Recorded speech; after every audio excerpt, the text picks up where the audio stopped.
Officiel, l'Allemagne sauve le moteur thermique avec le carburant de synthèse. Ah, c'est incroyable, ils ont réussi quoi.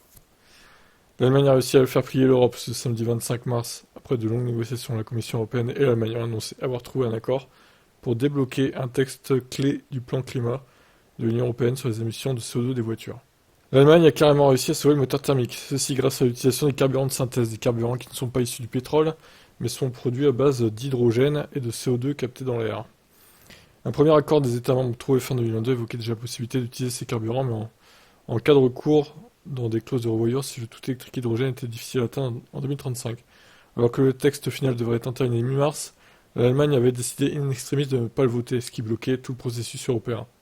Elle a demandé un engagement plus ferme sur les carburants de synthèse, ce qu'elle a obtenu. C'est donc un énorme revirement pour le vieux continent qui comptait passer au tout électrique et puis à combustible en 2035.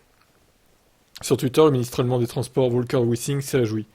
Les véhicules équipés d'un moteur à combustion pourront être immatriculés après 2035 s'ils utilisent exclusivement des carburants neutres en termes d'émissions de CO2.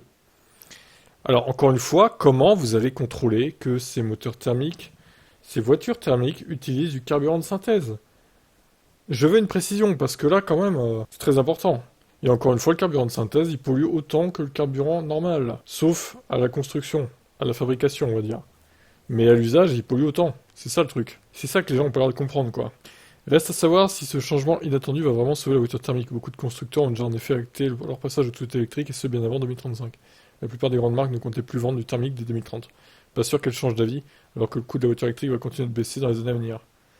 Et que le prix au litre du carburant de synthèse pourrait être élevé. Ce carburant pourrait au final juste sauver quelques sportifs de prestige. Porsche est d'ailleurs l'un des seuls à miser dessus.